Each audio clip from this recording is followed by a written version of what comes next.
I only started taking skiing seriously a few years ago, but I was able to improve quickly and have since skied on black runs all over Europe, which is where I'm based, including some of the iconic ones like the Tunnel and Suresnes in Alpe d'Huez, and La Face in Val d'Isère, and La Sache in Tignes, among many others. I can include a link in the description below of all the places I've ever skied if you're curious.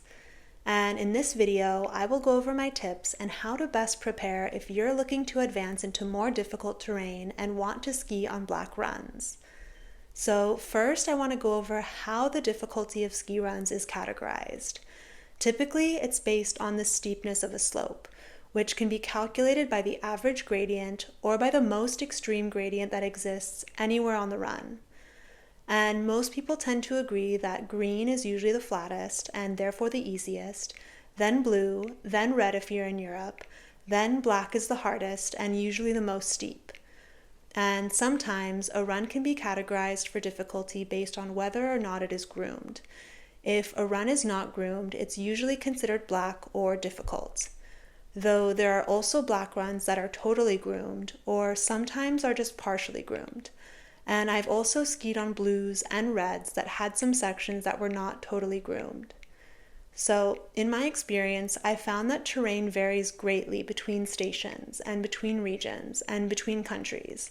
And it seems as though each individual resort categorizes their own runs, and it could be that they just classify black as the most challenging terrain that exists in their domain. And because there is so much variation, the most challenging terrain within one ski station can be drastically more difficult or drastically less difficult than the most challenging terrain in another ski station. So I've spent a lot of time thinking about why that is, and this is how I feel like black runs are actually categorized. It seems like there are so many other factors that go into what makes a run more or less difficult. And I think a slope can be considered black if it features any combination of these fixed elements that I'm going to list. Or even if it's just one of these things, if it's unavoidable at any single point throughout the entirety of the run. So, of course, if the slope is really steep, or if the length of the run is really long, or if there are any blind corners or narrow stretches, or if the run is alongside a cliff or a glacier, or if there are few places to safely stop on the run without endangering other skiers.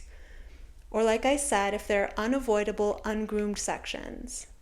Or it could even be considered black or difficult if there are flat or uphill sections that require maintained speed in order to get across. So, something I get asked often is how much more difficult or dangerous are black ski runs compared to blue or red runs? And my answer is that they're not necessarily more difficult or more dangerous. And this is not to say that black runs are not difficult, but rather that it's the wrong mindset to always assume that they're always more difficult than blue or red runs.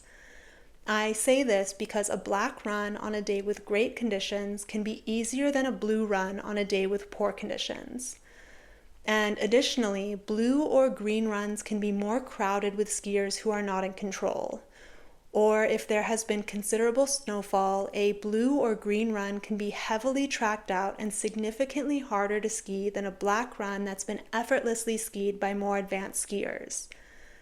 So that being said, rather than thinking that only black runs are the difficult or dangerous areas of a ski resort, instead, consider being mindful of all of these factors that I'm now going to list that can make any run feel more difficult and that can change at any time. First is the lighting. Flat light and low visibility can make it hard to see, and if you can't see, then any run will be much more difficult. And also, shaded areas that don't receive a lot of light can keep the conditions hard or icy. Next is the temperature. Warmer temperatures can make snow feel heavy and slow to move through. And also the weather in general. For example, high winds or a lack of snow either leading up to or during your ski day can contribute to icy conditions anywhere on the mountain. Another factor is your equipment. If the ski area has received a lot of snow, even on the designated runs, and you are using thin groomer skis like these, as opposed to all-terrain or powder skis like these, then it will feel more difficult. Or if you are using skis that are overdue for a wax, then they could feel slower than usual. So it helps to have the right skis for the conditions. All-terrain skis are usually the most reliable for everything. And when it comes to the lighting, it helps to have high quality goggles with interchangeable lenses or a photochromic lens. So it's a lot to consider, but I think if you can approach the mountain with this knowledge of everything I just shared with you, and with this perspective and awareness, then you're already so much more prepared, and you will be skiing black runs in no time. So that was all theory. Now here are my tips that you can actually implement on the mountain and put into practice so that you can start skiing black runs safely and comfortably. I've often heard the terms advanced skier and experienced skier used interchangeably. And it makes sense because the best way to become a more advanced skier is simply by building experience. This means skiing in all types of weather and exposing yourself to all types of conditions on the blue or red runs that you're already skiing so that you can be more familiar with what you can potentially expect on other areas of the mountain. So if you want to gain experience and really build upon your experience, it helps if you can commit to skiing multiple days consecutively, which can help you get a feel for snow textures in different temperatures and in different lighting. And if you want to work on building confidence on steeper slopes, my best advice is to work on repetition. If you ski a blue or a red run that feels steep and you enjoyed it, or if you were at least able to manage making your way down, even if it was slowly and cautiously, you should immediately take the lift back up and repeat it. Because each time you do it, it will feel less steep, and that will help you build more confidence. I also always recommend practicing skiing in moguls. Even if it's really slow to start, by making your way through moguls on a blue or red run, then you will be more prepared for whatever you may come across on a black run. I know a lot of people tend to avoid them at all costs, but if you want to improve and ski in more advanced terrain, the moguls are where you're going to gain skill and build confidence. And on top of that, I know from personal experience that learning to appreciate the moguls will make you a faster skier everywhere else on the mountain. Because when you experience how much effort it is to navigate through the bumps, the next time you're on a perfectly groomed run, you will feel like you're flying. So another thing that you can do to prepare and get more familiar with skiing black runs is to take the time to study the trail map of the resort or the station that you're visiting. And if you can see that there are any short black runs that reconnect with blue or red runs that you may already be comfortable on, if a run like this exists in the ski area, it's great for getting a taste of more advanced terrain without committing to something that may be too long or difficult for your level. So even if you want to go big, you can still get there by starting small, and then from there you get more experience and more skill and more confidence. So lastly, I want to go over some practical tips that can help you as you progress to more advanced terrain. But really, these safety tips can apply to anyone, anywhere on the mountain. My first tip is to be predictable. Being visible to other skiers is imperative to your safety, and making predictable movements or skiing in a predictable line will help others avoid you. And on that same note, it's important to not weave across the entire width of a run. If a faster skier is coming from behind and intends to overtake you, they will need space in order to do so safely.